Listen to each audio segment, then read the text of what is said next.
ना सबसे पहले मैंने ये डेटा सेट्स वगैरह मैंने डाउनलोड करके रखे हैं मैंने। तो ये जो फोल्डर है, इस फोल्डर में मेरे पास डेटा सेट्स है। यहाँ पे 5 कैटेगरीज के फ्लावर है, ठीक है। डेसी है, डेंडेलियन है, रोज है, सनफ्लावर है, ट्यूलिप है। तो मैं दिखा देता हूँ कि इमेज कैसे कैसे है इसमें। इसमें ये डेसी कैसे फ्लावर्स है, और उसके बाद डेंडेलियन के ऐसे वाले इमेजेस है, ठीक है।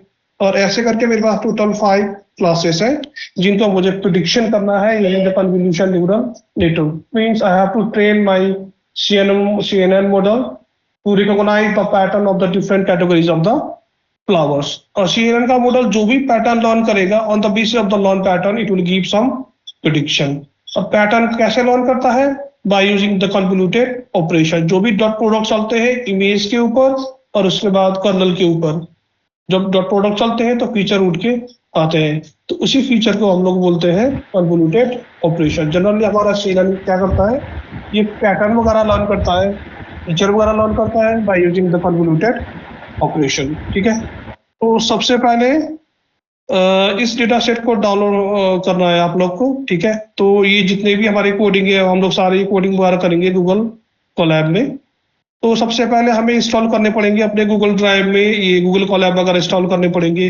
जिन बच्चों ने इंस्टॉल नहीं किए हैं तो मैं बता देता हूँ उन लोग को कि कैसे इंस्टॉल करना है। तो सबसे पहले हम लोग को जाना है यहाँ पे न्यू वाले ऑप्शन में, ठीक है। न्यू में जाने के बाद यहाँ पे मोर वाला ऑप्शन आ गया। उसके बाद है गूगल कोलैबोरेटरी, यहाँ पे क्लिक कर ले, ठीक है। अगर मैंने अब इंस्टॉल किया है तो इसीलिए यहाँ पे गूगल कोलैबोरेटरी दिखाई दे रहा है। अगर जिन बच्चों ने इंस्टॉल नहीं किए तो ये वाला ऑप्शन यहाँ पे दिखाई नहीं देगा। तो उसके लिए आपको यहाँ पे क्लिक करना है कनेक्ट मोर एप्स में। यहाँ पे क्लिक करोगे, यहाँ से आप लोग कोई भी ऐप वगैरह इंस्टॉल कर सकते हो। तो जैसे कि यहाँ पे आप लोग सर्च करोगे कोलैबोरेटरी, COLA, ठीक है। ये जो पहला आ रहा है जो कोलैबोरेटरी, ये सर्च करना है, इसको क्लिक करो, ठीक है। जैसे इसको क्लिक करोगे तो यहाँ पे ये दिखाई देगा, ये हमारा गूगल कोलैबोरेटरी है। इसी में हम लोग कोडिंग वगैरह करते हैं। हम लोग जो भी हमारा जो कोड है मशीन लर्निंग का, डीप लर्निंग का, तो इसी में हम लोग इसका कोड वगैरह करते हैं। इसको ओपन करो और यहाँ पे लिखा हुआ रहेगा इंस्टॉल वाला ऑप्शन, ठीक है। मैं इसको इंस्टॉल कर चुका हूँ तो मेरे में ऑन इंस्टॉल ऑप्शन है। और जिन बच्चों ने इंस्टॉल नहीं किए तो यहाँ पे क्लिक करना है इंस्टॉल वाले ऑप्शन में, ठीक है। नेक्स्ट, जब जैसे ही इंस्टॉल हो जाएगा उसके बाद आप लोग फिर से न्यू में जाके मोर में क्लिक करो। उसके बाद मोर में क्लिक करने के बाद यहाँ पे गूगल कोलैबोरेटरी का ऑप्शन आएगा, तो इसमें क्लिक करो। तो यहाँ पे आपका कोलैबोरेटरी ओपन हो जाएगा। और ये कोलैबोरेटरी कहाँ पे सेव होगा? ये सेव होगा अभी डेटा सेट, यानी कि मैं अभी फिलहाल डेटा सेट को फोल्डर में गूगल ड्राइव में, तो ये यहाँ पे ये सेव हो जाएगा, ठीक है। तो यहाँ पे ये वाली जो फाइल आ गई, इसका आप लोग कोई सा भी नाम दे सकते हो यहाँ पे, ठीक है। जो भी नाम दोगे ये क्या हो जाएगा, यहाँ पे इस नाम जो है यहाँ पे रिफ्लेक्ट हो जाएगी, ठीक है। थोड़ा सा इसको इंटरनेट की वजह से थोड़ा सा अपने आप थोड़ी देर में ये रिफ्लेक्ट हो जाएंगे जो भी मैंने चेंजेस किए। एंड सिंस ये हमारा कंप्यूटर विजन का प्रोजेक्ट है, तो computer vision means we are dealing with the image that is the graphic. तो ग्राफिक्स को प्रोसेस करने के लिए हमें चाहिए graphical processing unit, that is GPU। तो GPU कैसे इनेबल करेंगे हम लोग जाएंगे रन टाइम में, उसके बाद चेंज रन टाइम टाइप, और यहाँ पे दिखाई देगा हमें T4 GPU यूज करना है या CPU यूज करना है। अगर मैं CPU यूज करता हूँ तो मेरा मॉडल है, जो मेरा डीप लर्निंग के जो मॉडल्स है उसको ट्रेन होने में काफी ज्यादा टाइम लगेंगे, ठीक है। तो इसीलिए for the smooth training, for the faster training मैं यूज करूंगा T4 GPU, that is the graphical processing unit. Image अपने आप में एक ग्राफिक्स है, एक हाई डिमेंशन होते हैं इमेज वगैरह। इमेज कलर इमेज है तो RGB इमेज हो गया, 3 डिमेंशन का हो गया। और अगर उसकी डिमेंशन 256 क्रॉस 256 है तो काफी बड़ा इमेज हो गया। तो इतने बड़े इमेज को प्रोसेस करने के लिए हम लोग यूज करते हैं ग्राफिकल प्रोसेसिंग यूनिट। अभी तक बात हो रही है एक इमेज की, हो सकता है ऐसे इमेज मेरे पास 40,000, 50,000 या 60,000 इमेज हो। तो इतने ज्यादा इमेज को प्रोसेस करने के लिए मैं यूज करता हूँ GPU, ठीक है। तो ऐसे इंस्टॉल करना है GPU को। आप यहाँ पे सेव करोगे तो ये यहाँ पे एक्टिवेट हो जाएगा, और जो भी आप कोड यूज करोगे वो सारे GPU पे आपके एग्जीक्यूट होंगे, ठीक है। फिलहाल मैं बंद कर देता हूँ। नाउ नेक्स्ट है डेटा सेट को कैसे अपलोड करना है, ठीक है। तो यहाँ पे अभी मैंने ये डेटा सेट अपलोड कर चुका हूँ मैं, फ्लावर्स वाला डेटा सेट्स। तो आप लोग को एक्चुअल में कैसे डेटा सेट अपलोड करना है, ये गूगल ड्राइव ओपन किया है मैंने अभी फिलहाल, ठीक है, लॉगिन करके रखा है। इसी गूगल ड्राइव में मैं यहाँ से ड्रैग करूंगा अपने डेटा सेट्स को और यहाँ पे जाके मैं इसको छोड़ दूंगा, ठीक है। जैसे इसको छोड़ दूंगा तो क्या हो जाएगा, ये डेटा सेट यहाँ पे अपलोड हो जाएगा गूगल ड्राइव में। This is how you will upload your data set on your Google drive. ये उन बच्चों के लिए है जिन बच्चों को थोड़ा सा जिन्होंने कोडिंग नहीं की है, ठीक है, गूगल कोलैब जिन्होंने इंस्टॉल नहीं किए, तो उनके लिए था ये थोड़ा सा इंस्ट्रक्शन वगैरह कि कैसे स्टार्ट करना है अपना प्रोजेक्ट इन गूगल कोलैब में, ठीक है। जैसे ही डेटा सेट भी अपलोड हो जाएगा, कोलैबोरेटरी भी स्टार्ट इंस्टॉल हो जाएगा, तो उसके बाद हम लोग स्टार्ट करेंगे अपना प्रोजेक्ट, ठीक है। एंड अबाउट दिस प्रोजेक्ट, तो सबसे पहले हमें करना होता है अपने गूगल ड्राइव को माउंट करना होता है गूगल कोलैब के साथ, ठीक है। अब माउंट क्यों करना है, जब तक मैं इसको माउंट नहीं करूंगा तब तक मैं अपने गूगल ड्राइव के फाइल वगैरह एक्सेस नहीं कर सकता हूँ। तो in order to access the file data set stored in my Google drive, I have to mount this Colab with my Google drive. तो माउंट करने के लिए सिंपली यहाँ पे ये वाला जो ऑप्शन है माउंट ड्राइव, इसमें क्लिक करके भी माउंट कर सकते हो, या फिर ये वाला जो लाइन है इसको भी आप एग्जीक्यूट कर सकते हो मैनुअली, ठीक है। इसको मैं एग्जीक्यूट करूंगा तो ये क्या होगा, कुछ परमिशन वगैरह मांगेगा, ठीक है। Do you want to connect your Google drive with this Google Colab बोल के आपको अलाउड करना है। परमिशन जो भी पूछ रहा है वो सारे अलाउड करने हैं, ठीक है। अब इसने यहाँ पे परमिशन नहीं मांगा क्योंकि मैं इसका पहले ही एग्जीक्यूट कर चुका हूँ, ठीक है। तो उसके बाद ये वाला कोड एग्जीक्यूट हो गया, गूगल ड्राइव यहाँ पे कनेक्ट होंगे। Now you can see this my Google drive here, you can see the file stored in my Google drive. ये वाला एक रिसर्च फोल्डर है, इसके अंदर डेटा सेट्स है। डेटा सेट के अंदर मेरे पास ये वाला मेरा डेटा सेट था फ्लावर्स वाला। तो फ्लावर्स इसके पाथ कॉपी करने हैं तो आप ये जो 3 डॉट्स है यहाँ पे इसमें क्लिक कर सकते हो, ठीक है। ये जो 3 डॉट्स यहाँ पे दिखाई दे रहे हैं, ये 3 डॉट्स में, और उसके बाद कॉपी पाथ। अब इससे क्या हो जाएगा, ये पाथ वगैरह कॉपी हो जाएगा, ठीक है। अब मैं यहाँ पे लिख सकता हूँ data set underscore path equal to, string के फॉर्म में रहता है तो मैंने यहाँ पे लिख दिया ये, और मैंने पेस्ट कर दिया यहाँ पे, ठीक है। ये मैंने पेस्ट किया था, शॉर्टकट की बटन दबाए थे, राइट क्लिक, यहाँ पे कंट्रोल भी करना है, ठीक है। यहाँ पे मैं कंट्रोल भी, तो जो भी पाथ मैंने यहाँ से कॉपी किए थे तो वो वाले पाथ वगैरह आ गए यहाँ पे, ये वही ये पाथ है, ठीक है। यानी कि मेरे ये रिसर्च फोल्डर के अंदर डेटा सेट के अंदर फ्लावर्स आ गए। This is how you will copy the path of your data set from Google drive and use it in the Google Colab, ठीक है। नेक्स्ट उसके बाद है पहले देखते हैं CNN का एक इम्प्लीमेंटेशन, उसके बाद देखेंगे CNN with documentation, next transform learning based concept, next the fusion of the CNN and transformer. तो सबसे पहले CNN में जाते हैं, तभी ये पाथ को थोड़ा समय हटा देता हूँ उसको। ना सबसे पहले मैंने जो भी मुझे लाइब्रेरी की जरूरत पड़ेगी मैंने वो सारे मैंने लाइब्रेरी वगैरह इंपोर्ट कर लिए हैं, जैसे कि CB2 लाइब्रेरी है, ये सबको पता है, ये ओपन CB की लाइब्रेरी है। This library is specifically use to read the image, ठीक है। इमेज को रीड करने के लिए या इमेज को सेव करने के लिए या डिस्प्ले कराने के लिए मैं यूज करता हूँ ओपन CB लाइब्रेरी, ठीक है। और फास्टर कंप्यूटेशन के लिए for the smooth training of my deep learning based model I am using the numpy library. Here the numpy stand for numerical Python, ठीक है। जो भी इसमें पाइथन में हमारे न्यूमेरिकल कैलकुलेशन वगैरह होते हैं, एरे ऑपरेशन वगैरह होते हैं, इसको हैंडल करने के लिए हम लोग यूज करते हैं numpy लाइब्रेरी। नेक्स्ट है matplot library, again this is one of the important library for the purpose of visualization, ठीक है। मान लो कि मुझे अपने डेटा सेट को विजुअलाइज करना है, दिखाना है मुझे in the form of picture, तो उस टाइम में मैं यूज करूंगा मैटप्लॉट लाइब्रेरी, ठीक है। By using this library I can represent my figure in the form of bar chart, pie chart, ठीक है, लाइन चार्ट, या फिर नॉर्मल इमेज के फॉर्म में भी उसको मैं डिस्प्ले करा सकता हूँ मैं, ठीक है। और ये नेक्स्ट है ट्रेन टेस्ट स्प्लिट, इसके बारे में अभी थोड़ी सा देखेंगे नीचे।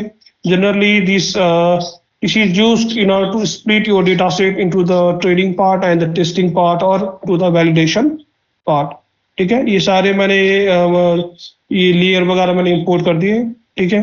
तो ये वाला जो पाथ है, ये वाला पाथ मैंने यहाँ से कॉपी किया था। ये जो फोल्डर आइकन है इसमें क्लिक करो, और यहाँ पे जो फ्लावर्स है इसमें थ्री डॉट में क्लिक करना है, और ये वाला जो कॉपी पाथ लिखा है इसमें क्लिक करो, और ये पाथ यहाँ पे ले जाके पेस्ट करना है। This is how you will copy the path of your data sets. ठीक है।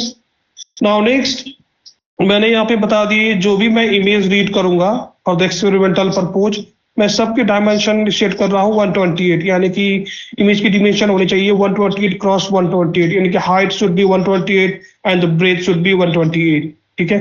और ये वाला जो कोड है इसमें मैं जनरली क्या कर रहा हूँ, मैं क्लासेस वगैरह डिस्प्ले कर रहा हूँ कि मेरी जो डेटा सेट्स है उसमें कौन कौन से क्लास है। जैसे कि मेरा ये जो डेटा सेट्स है इसमें 5 कैटेगरी के क्लास है, एसी है, डेटेरियन है, रोज, सन पावर, ट्यूलिप है।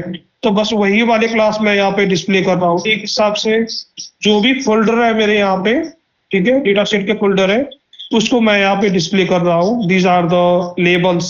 ठीक है, ये मेरे डेटा सेट के लेबल वगैरह रहेंगे। और ये वाले जो कोड है यहाँ पे मैंने यूज किया है open CB library to read the image. ठीक है। तो ये यहाँ पे मैं इमेज वगैरह रीड कर रहा हूँ। उसके बाद एक्स डॉट एफेल, यानी कि एक्स मेरा एक एम्प्टी लिस्ट था, ठीक है, जिससे मैं स्टोर करूंगा डेटा सेट्स को।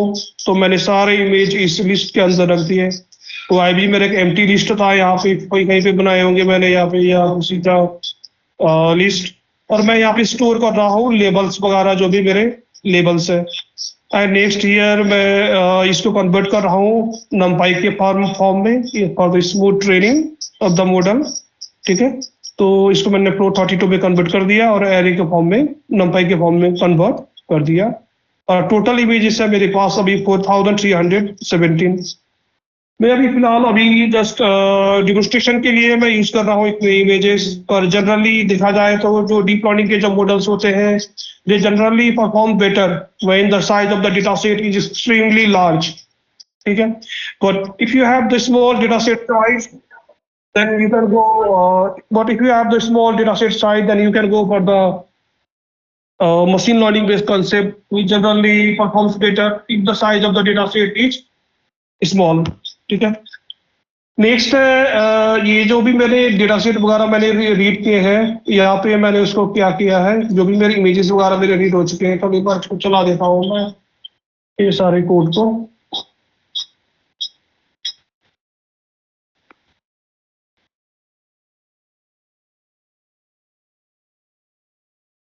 अब ये जो भी इमेज ये रीड हो रहे हैं, मैं इसको यहाँ पे कर रहा हूँ, नॉर्मलाइज कर रहा हूँ।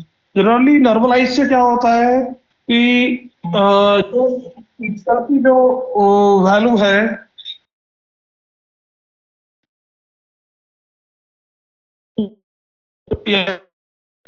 नॉर्मलाइजेशन से क्या होता है, जो भी इमेज में जो पिक्सल की जो वैल्यू है, वो सारे वैल्यू वगैरह रिड्यूस हो जाते हैं 0 से लेके 1 के बीच में। ठीक है। अब नॉर्मलाइजेशन करना जरूरी क्यों है? क्योंकि अगर मैं नॉर्मलाइजेशन नहीं करता हूँ तो पिक्सल की जो वैल्यू रहेंगे इमेज में, वो काफी ज्यादा क्या रहेंगे, हायर रहेंगे।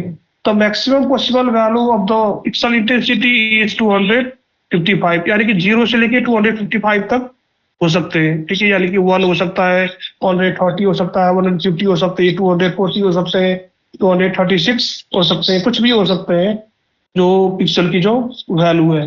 अगर मेरे पास इमेज की डिमेंशन है 128, यानी कि 128 रॉज है और 128 कॉलम्स है, और एवरी सेल में एक पिक्सल होता है, और पिक्सल की जो वैल्यू होती है वो वैल्यू क्या होते हैं, 0 से लेकर 255 के बीच में होते हैं।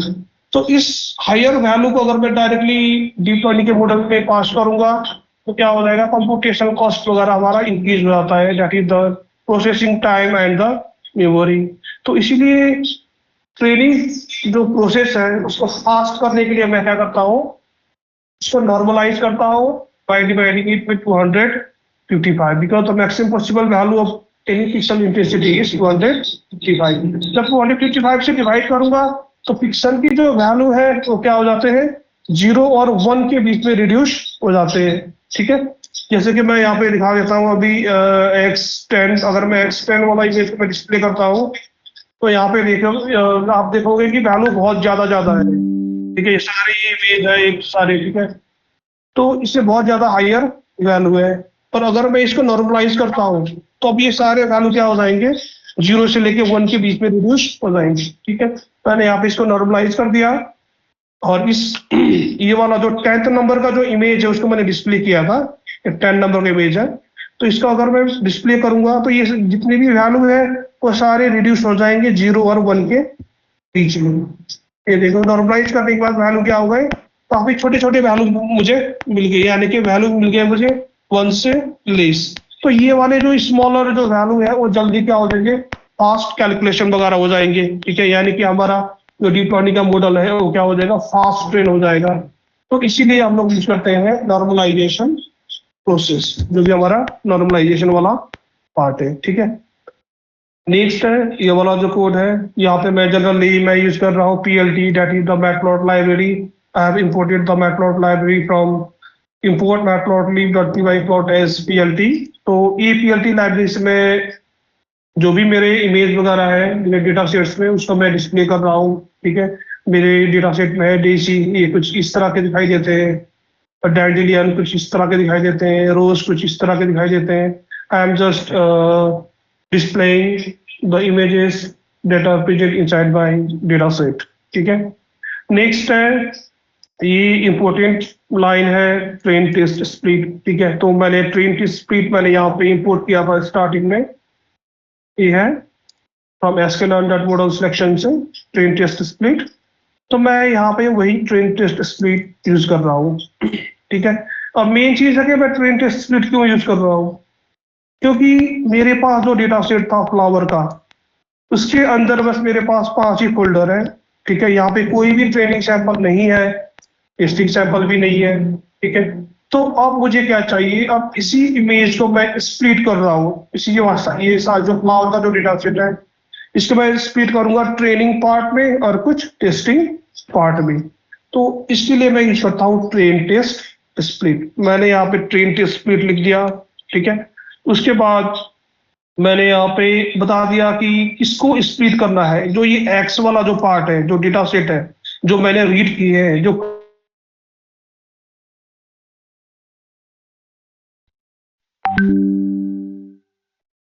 स्प्लिट करने के बाद कुछ सैंपल रखो एक्स ट्रेन के अंदर और कुछ सैंपल रखो एक्स टेस्ट के अंदर। सिमिलरली वाई मेरा लेबल है। ठीक है, और वाई जो लेबल है इसको कुछ पार्ट रखो वाई ट्रेन में और कुछ पार्ट रखो इसके वाई टेस्ट में, यानी कि एक्स डिवाइड होगा 2 पार्ट में, थोड़ा सा पार्ट जाएगा एक्स ट्रेन में, थोड़ा सा पार्ट जाएगा, बचा हुआ पार्ट जाएगा एक्स टेस्ट में। ठीक है, सिमिलरली वाई का भी वही है, थोड़ा सा पार्ट जाएगा वाई ट्रेन में, थोड़ा सा पार्ट जाएगा वाई टेस्ट में। अब मेन चीज ये है कि कितना पार्ट जाएगा, कितना पार्ट एक्स ट्रेन में जाएगा, कितना पार्ट एक्स टेस्ट में जाएगा। This is indicated by value. यार मैंने यहाँ पे लिखा है test size equal to 0.10। It means 0.10 means 10% of the total sample X. X के 10% सैंपल जाएंगे टेस्ट में, ये टेस्ट वाला पार्ट है, टेस्ट में जाएंगे। सिमिलरली वाई का भी 10% पार्ट जाएगा वाई टेस्ट में, और बचे हुए 80% एक्स के जाएंगे एक्स ट्रेन में, और वाई के 80% बचे हुए सैंपल जाएंगे वाई ट्रेन में। ठीक है, यानी कि एक्स का 80% यहाँ पे जाएगा और 20% यहाँ पे जाएगा।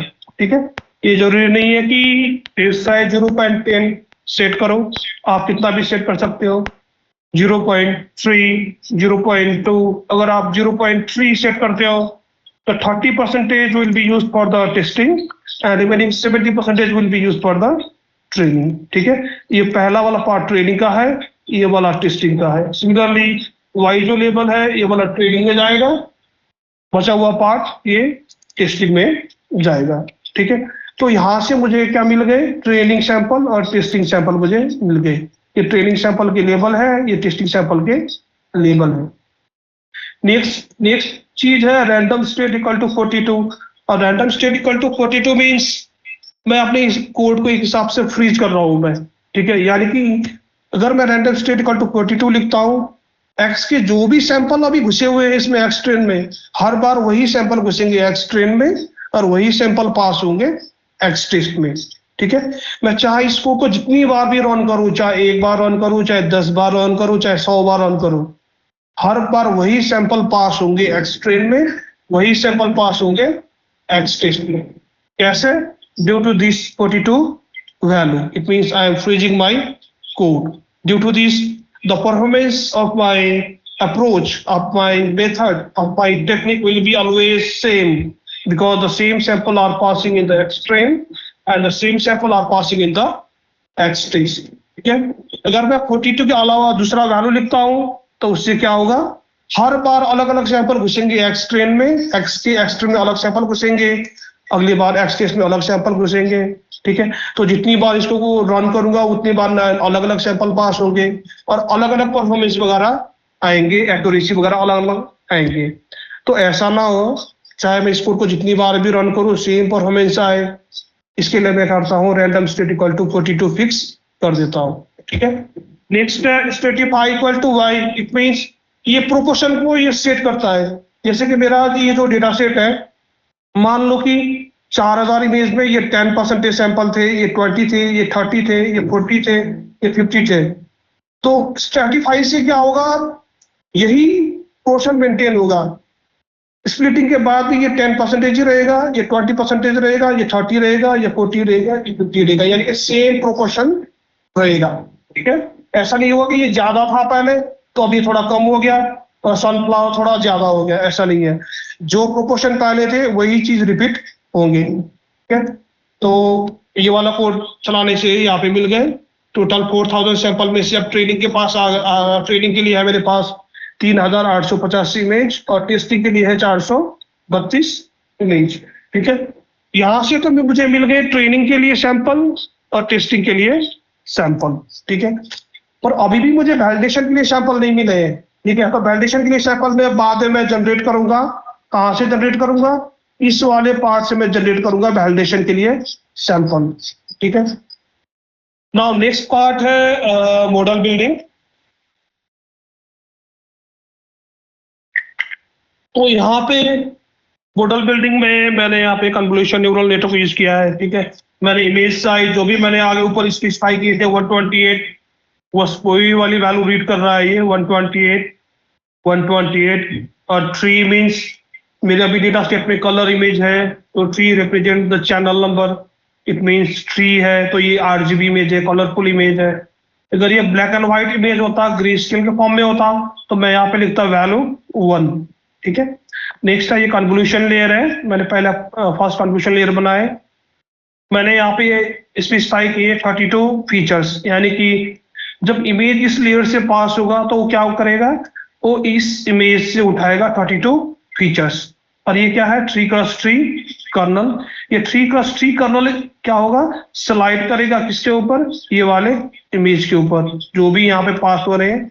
इसमें ये वाला जो इनपुट है ये पास हो रहा है यहाँ पे, तो इसी इनपुट वाले इमेज में क्या होगा 3x3 कर्नल स्लाइड होगा।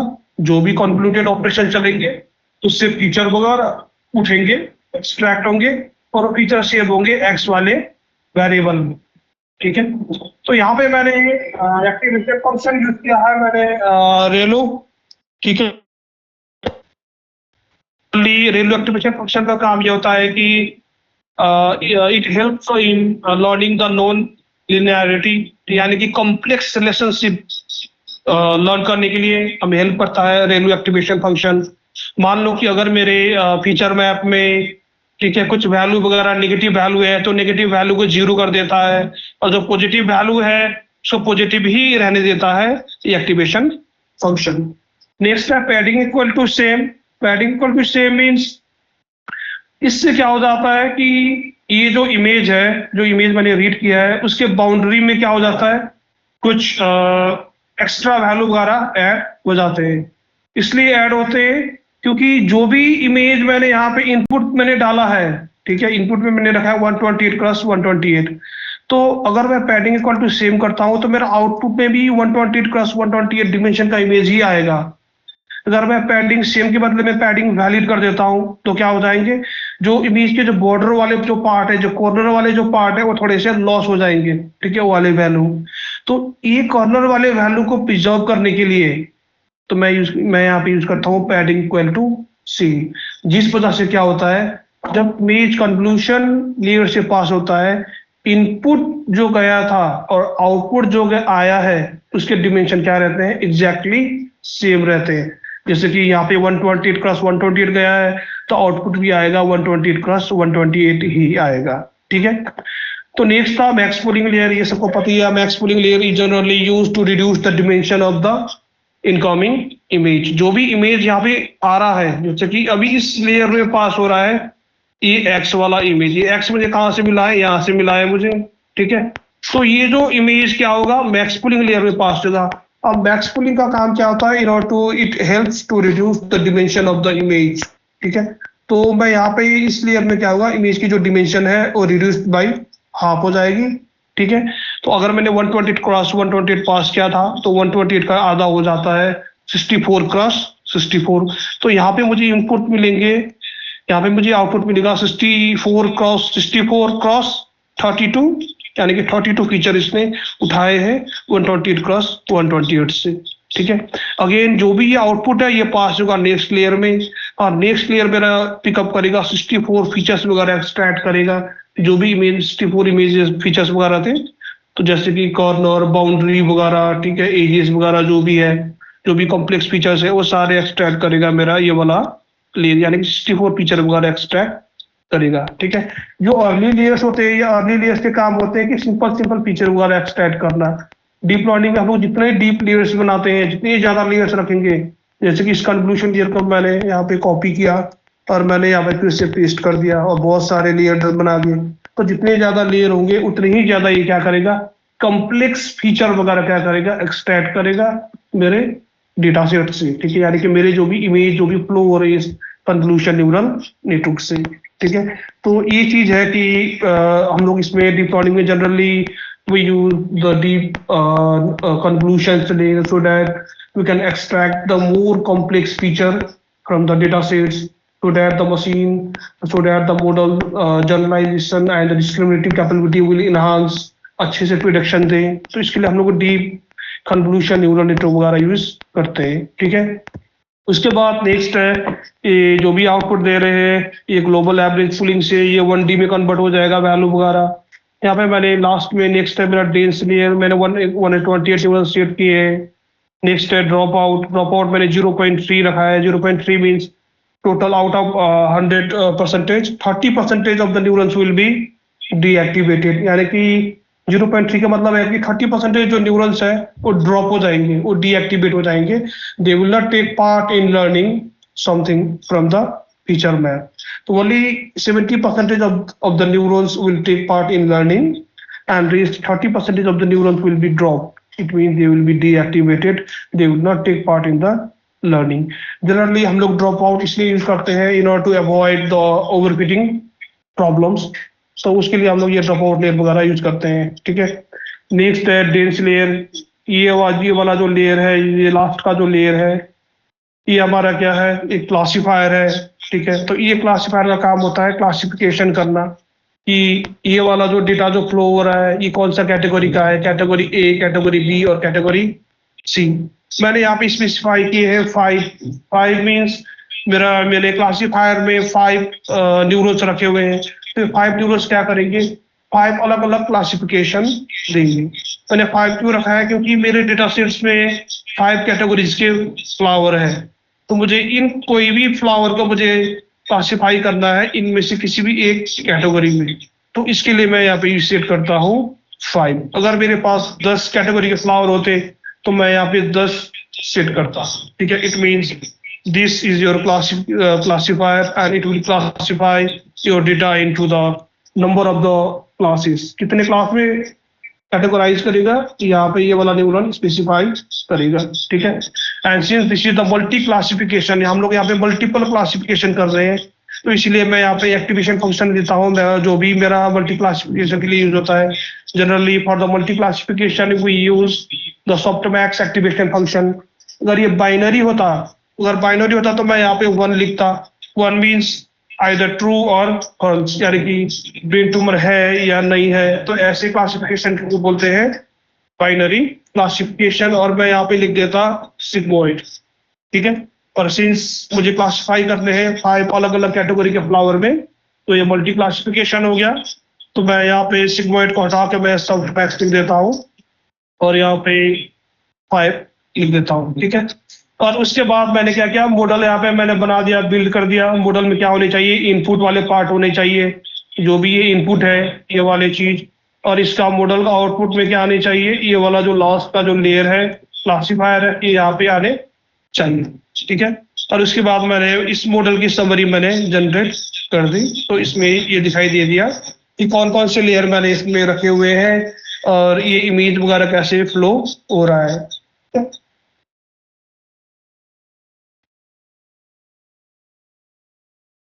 जैसे कि पहला इनपुट लेयर था, इससे मेरे इमेज पास हो रहे हैं 128 क्रॉस 128 और ये कलर इमेज है, ठीक है।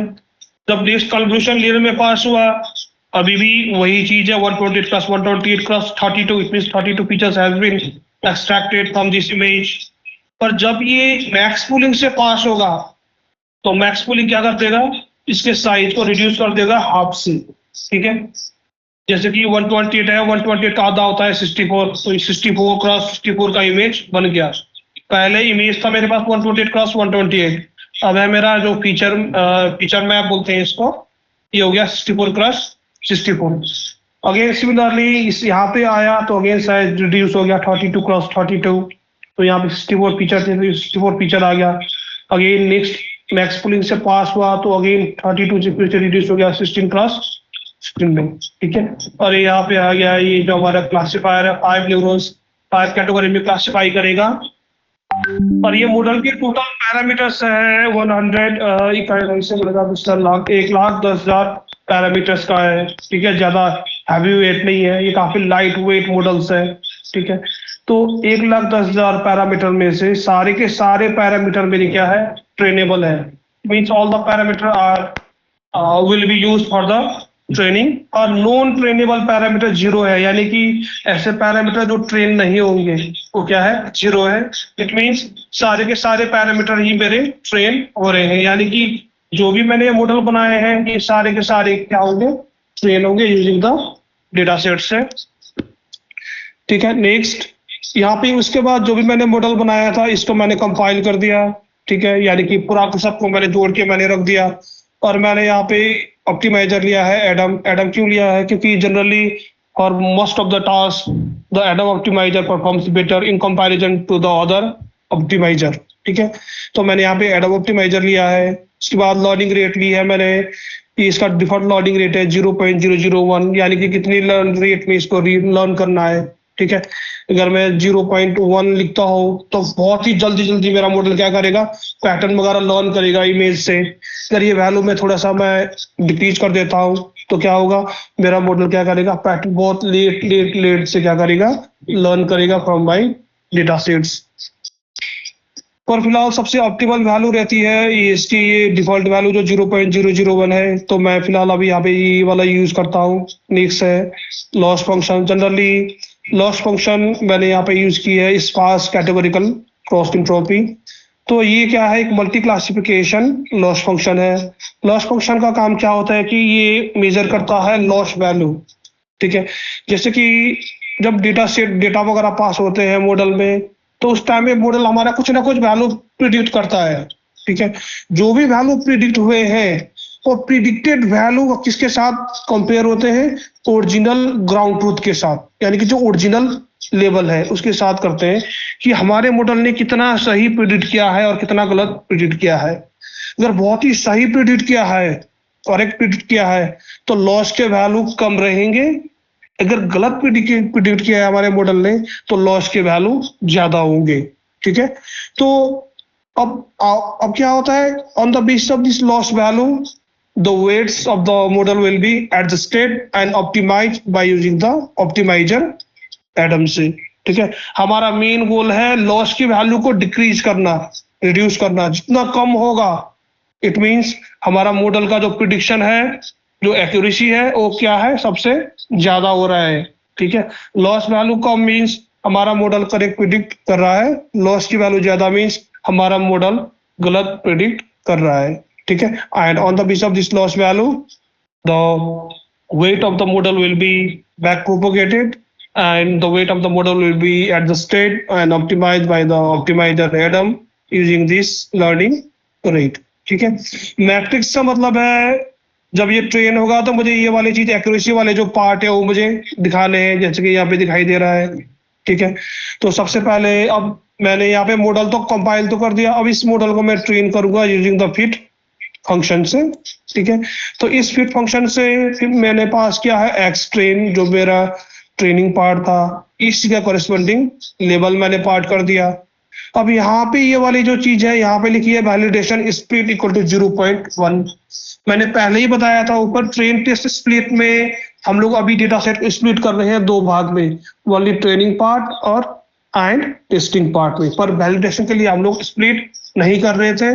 तो यहाँ पे हम लोग क्या कर रहे हैं, जो भी हमारा ट्रेनिंग वाला डेटा रहेगा एक्स ट्रेन, ये अब ऑटोमेटिकली स्प्लिट हो जाएगा वैलिडेशन के लिए भी। ठीक है, यानी कि एक्स ट्रेन में जितनी भी सैंपल है अभी उसके 10% सैंपल घुसेंगे वैलिडेशन स्प्लिट में। ठीक है, बाकी remaining 90% will be use to train my model. ठीक है, अब उसके बाद है मैंने यहाँ पे यूज किया है एक्स ट्रेन, नेक्स्ट यूज किया है label. This is the data set and this is the label. It means मैं यूज कर रहा हूँ data set plus label. Data set plus label use करते हैं तो इसको बोलते हैं सुपरवाइज्ड लर्निंग बेस्ड कॉन्सेप्ट।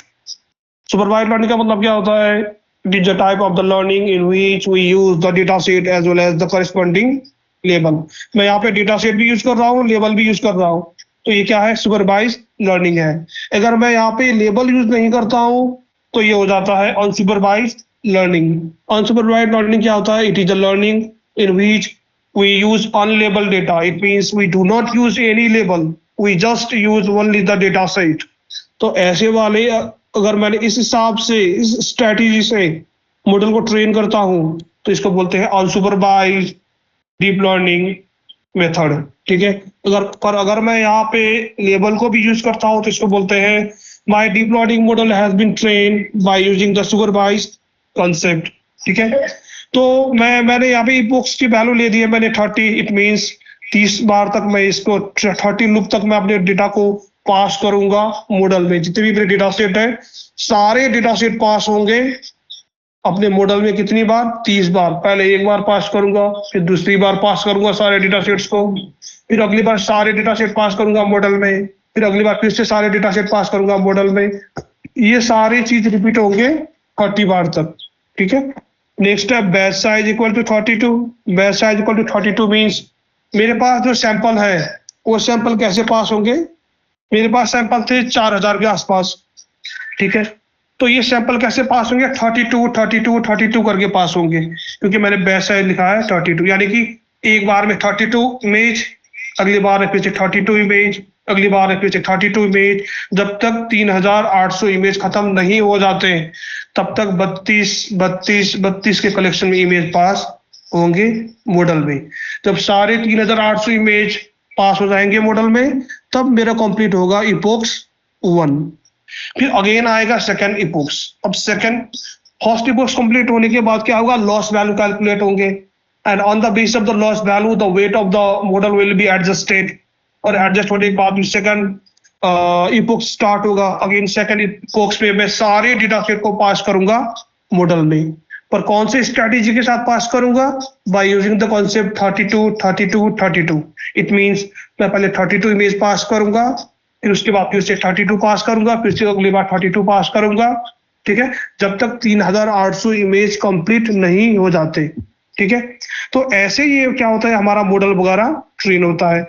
तो पहला इपोक्स जब मैंने चलाया तो 47 एक्यूरेसी आए, लॉस वैल्यू 1.14 है, तो ये हमारा लॉस वैल्यू यहाँ पे डिक्रीज हो रहे हैं और एक्यूरेसी हमारा इंक्रीज हो रहा है। It means this indicates our model is learning some patterns. हमारा मॉडल कुछ ना कुछ पैटर्न लर्न कर रहा है डेटा सेट्स में।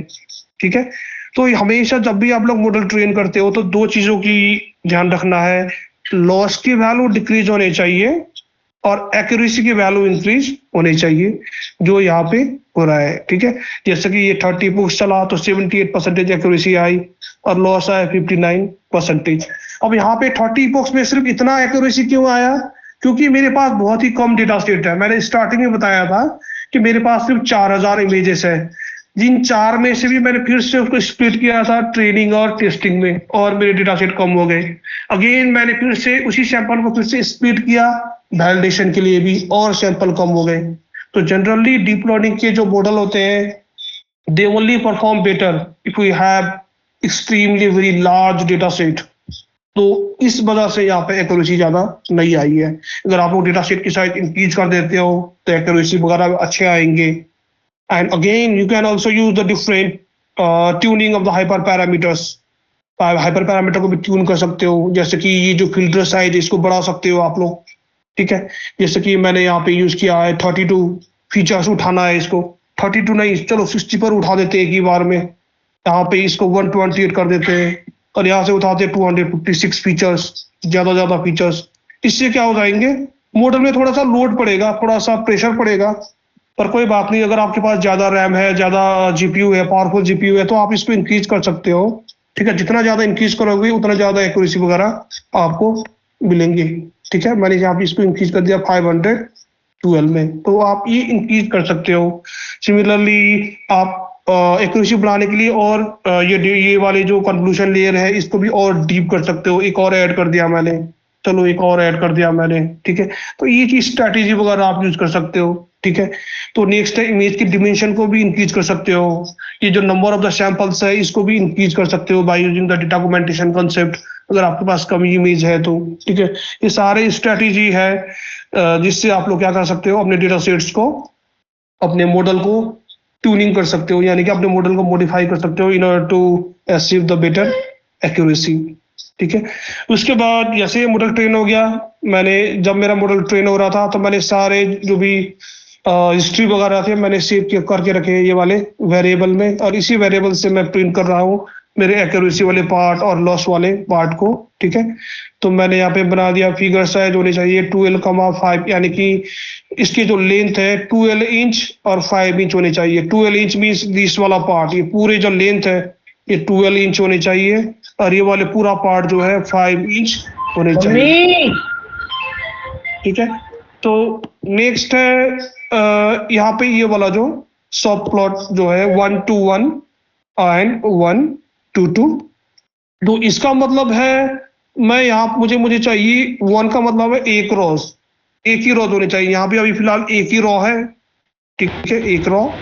और 2 का मतलब है कि 2 कॉलम होने चाहिए, ये फर्स्ट कॉलम और ये सेकंड कॉलम, ठीक है। अब नेक्स्ट है यहाँ पे 1। 1 मीन्स मुझे कौन सी जगह में प्लॉट करना है, plot area 1, this is the plot area 2।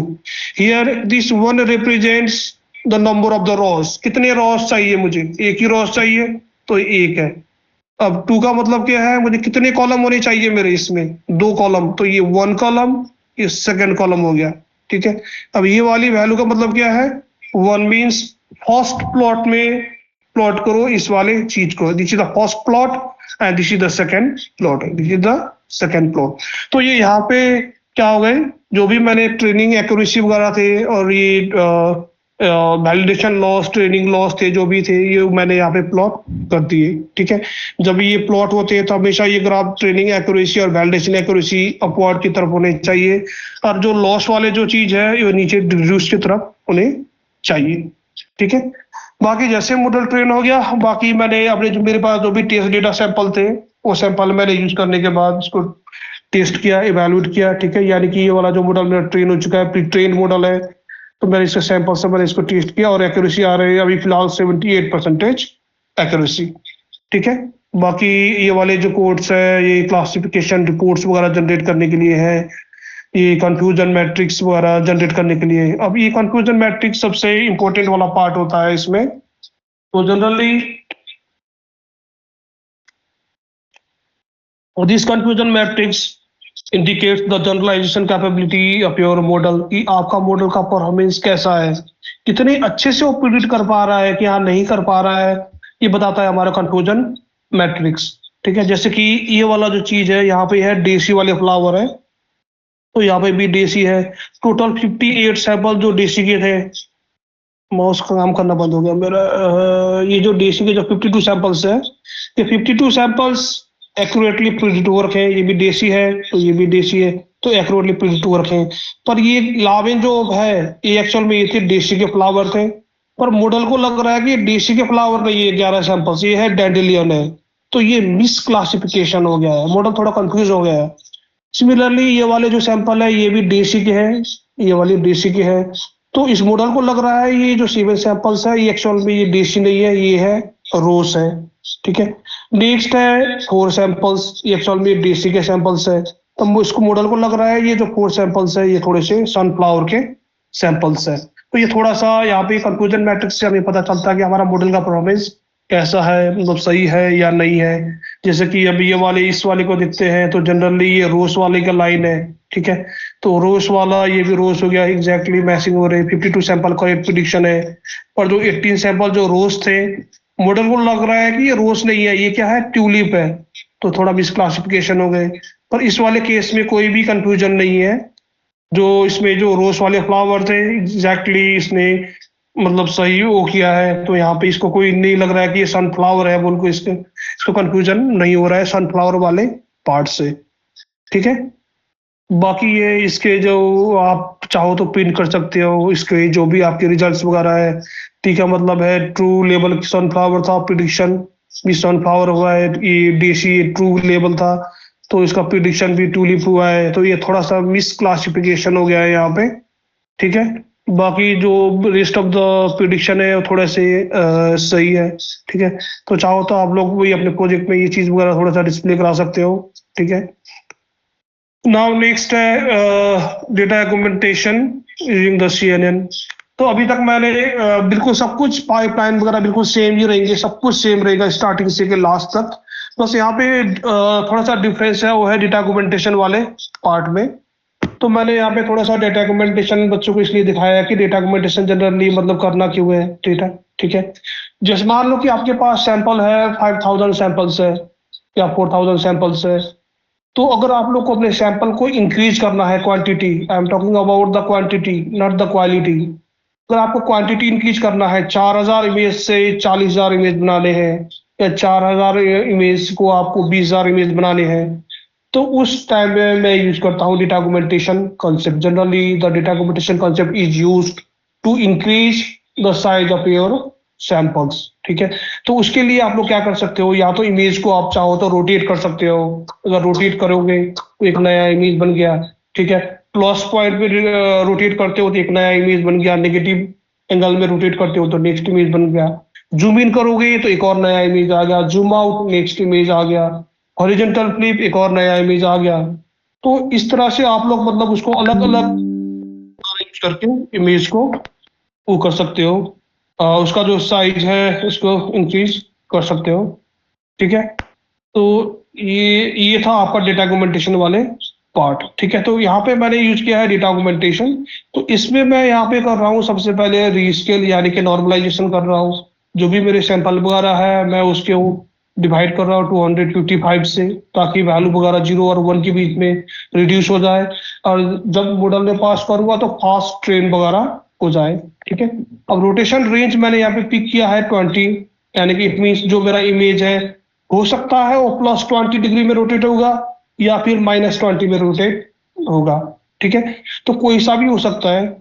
पर यहाँ पे मैं डेटा डॉक्यूमेंटेशन जनरल इसलिए यूज कर रहा हूँ, ना कि मेरा इमेज का जो डेटा का जो साइज है वो इंक्रीज हो, सैंपल इंक्रीज हो, इसलिए नहीं यूज नहीं कर रहा। मैं इसलिए यूज कर रहा हूँ कि सैंपल तो वही रहे, 4000 के 4000 सैंपल ही रहे। ठीक है। पर मॉडल को क्या होगा कि थोड़ा बोरिंग ना लगे, हर बार उसको नए नए सैंपल मिले। इससे पहले क्या हो रहा था इस वाले में, जब मैंने मॉडल को ट्रेन किया था, सेम सैंपल वगैरह पास हो रहे थे एवरी लूप में, यानी कि मॉडल में कुछ नया चीज देखने को नहीं मिल रहा था। लूप 1 में भी उसने सेम वही इमेज देखे, लूप 2 में भी उसने सेम वही इमेज देखा, लूप 3 में भी उसने सेम वही इमेज देखा। ऐसे करते करते 30 लूप तक भी उसने सेम वही इमेज देखा, यानी कि हिसाब से बोरिंग वाला कॉन्सेप्ट है। पर मैं यहाँ पे अब मैं क्या चाहता हूँ कि लूप 1 में उसको कुछ अलग इमेज दिखाई दे, लूप 2 में कुछ अलग इमेज दिखाई दे, लूप 3 में कुछ अलग इमेज दिखाई दे। तो मैं इसके लिए मैं यूज कर रहा हूँ डेटा डॉक्यूमेंटेशन। यानी कि हो सकता है तो डेटा डॉक्यूमेंटेशन कैसे अप्लाई होंगे, आइदर पहले लूप में या तो सिर्फ रोटेशन रेंज ही होगा, या फिर जूम रेंज होगा, या फिर combination of all, rotation range भी होगा, थोड़ा सा रोटेशन होगा इमेज, थोड़ा सा जूम होगा, थोड़ा सा हॉरिजॉन्टल फ्लिप होगा, वो पास होगा। फिर क्या पास, किसको पास होगा, लूप वन में। और सेकंड लूप में क्या होगा, हो सकता है फिर से कुछ और डिग्री रोटेट हो जाए इमेज, यानी कि rotation range equal to 20 means image can be rotated from +20 degree to -20 में। इतने भी वैल्यू में रोटेट हो सकता है पहले लूप में चला गया +5 डिग्री में रोटेट हो गया इमेज, और उसमें जूम हो गया कितना, 0.1 के साथ, यानी कि 0.1 भी वही है। आप चाहो तो अगर इसके वैल्यू अगर आप यहाँ पे सेट करते हो 0.5, तो +0.5 से लेकर -0.5 तक कितने भी वैल्यू के साथ वो जूम हो सकता है, ठीक है। या तो ये चीज अप्लाई होगा, या फिर कॉम्बिनेशन ऑफ ये थ्री अप्लाई होके पास होंगे ईच एंड एवरी इपोक्स में, ठीक है। तो ये चीज है डॉक्यूमेंटेशन का कंसेप्ट। तो मैंने यहाँ पे बेस है 32 की में पास करना है, ठीक है। तो मैंने यहाँ पे सफल इक्वल टू फॉल्स लिखा है। इट मीन जो भी मेरा डेटा सेट की जो इमेज है कोई भी सफल नहीं होंगे, जो भी सेक्वेंशियल ऑर्डर है उसी सेक्वेंशियल ऑर्डर में मॉडल में पास होगी, ठीक है। तो ये वाला इमेज मैंने यहाँ पे, अब ये वाला जो कोड है इससे मैंने इमेज को रीड किया है, ठीक है, और इसको लिस्ट में रख दिया, ठीक है। जो मेरी डेटा सेट है उसको एक्स में रख दिया, और वाले पार्ट को वाई में रख दिया, ठीक है। और ये नेक्स्ट चीज है ट्रेन की speed, similar to the previous one. तो मैं यहाँ पे डेटा सेट को स्पीड कर रहा हूँ ट्रेनिंग पार्ट और टेस्टिंग पार्ट में। और ये वाले कोड से मैं क्या कर रहा हूँ, अब मैंने यहाँ पे पहले ही स्पीड कर दिया, जो भी मेरे ट्रेनिंग वाले सैंपल थे उसी को मैंने फिर से मैंने स्पीड कर दिया वैलिडेशन वाले पार्ट में भी। जैसे कि मुझे यहाँ पे मिल रहे हैं एक्स टेम्प वाले वैल्यू और वाई टेम्प वाली वैल्यू, मैंने पास की है यहाँ पे वही चीज, एक्स टेम्प और वाई टेम्प को फर्दर स्प्लिट करो, और कहाँ पे रखो, थोड़ा सा एक्स वैलिडेशन वाले पार्ट में रखो, थोड़ा सा टेस्टिंग वाले पार्ट में रखो, ठीक है। तो मैं यहाँ पे इस कोड से मैं जनरेट कर रहा हूँ ट्रेनिंग के लिए सैंपल, टेस्टिंग के लिए sample, as well as the validation के लिए सैंपल, ठीक है। चाहो तो ये करो आप लोग, ये भी कर सकते हो, या फिर डायरेक्टली जब मॉडल डॉट फिट यूज करते हो उसी टाइम स्पेसिफाई कर दो वैलिडेशन स्प्लिट इक्वल टू 0.1 करके स्पेसिफाई कर दोगे, तो ये वाली चीज यहाँ पे करने के लिए कोई जरूरत नहीं होगा फिर, ठीक है। तो ये वाला यहाँ पे फिर से मैंने वही सेम मॉडल यूज, ये ड्रॉप आउट वगैरह है, ठीक है। तो ये 5 कैटेगरी में क्लासिफाई करेगा। उसके बाद मैंने मॉडल को कंपाइल कर दिए, और मॉडल को मैंने ट्रेन कर दिया यूजिंग द फिट फंक्शन, ठीक है। और मैंने वैलिडेशन डाटा मैंने पहले स्पीड कर लिया था, तो मैं यहाँ पे वैलिडेशन स्पीड इक्वल टू 0.1 नहीं लिखूंगा, जो भी मेरे पास सैंपल थे जो भी मैंने स्पीड किए थे उस वाले सैंपल को मैंने यहाँ पे रख दिया, और इस डेटा से मैं वैलिडेट करूंगा अपने मॉडल को, और इस वाले पार्ट से मैं अपने मॉडल को मैं ट्रेन करूंगा, ठीक है। तो ये लूप चल गया, ये चलेगा 30 लूप तक ये मॉडल ट्रेन होगा, ठीक है। This is how you will perform, you can use the data augmentation concept. Generally data augmentation concept से हमारे पास क्या होता है कि मॉडल को हर ईच एंड एवरी इपोक्स में क्या मिलते हैं, उसको अलग अलग नए नए इमेज वगैरह देखने को मिलते हैं अगर हम लोग डेटा ऑगमेंटेशन वगैरह यूज करते हैं। या फिर हम लोग क्या कर सकते हैं, कोड को थोड़ा सा मॉडिफाई करके हमारे जो सैंपल है उसको थोड़ा सा इंक्रीज भी कर सकते हैं।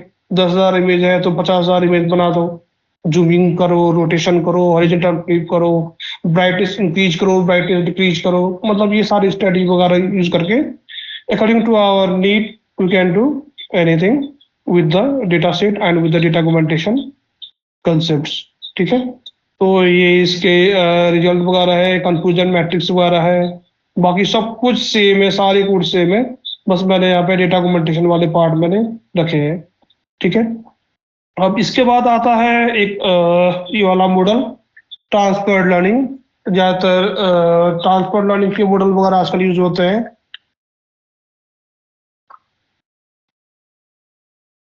ट्रांसफर्ड लर्निंग मीन्स जनरली जो मॉडल पहले ही प्री ट्रेन हो चुके हैं उस प्री ट्रेन मॉडल को हम लोग क्या करते हैं, अपने कोड में यूज करते हैं, थोड़ा सा मॉडिफाई करते हैं और अपना काम चला लेते हैं।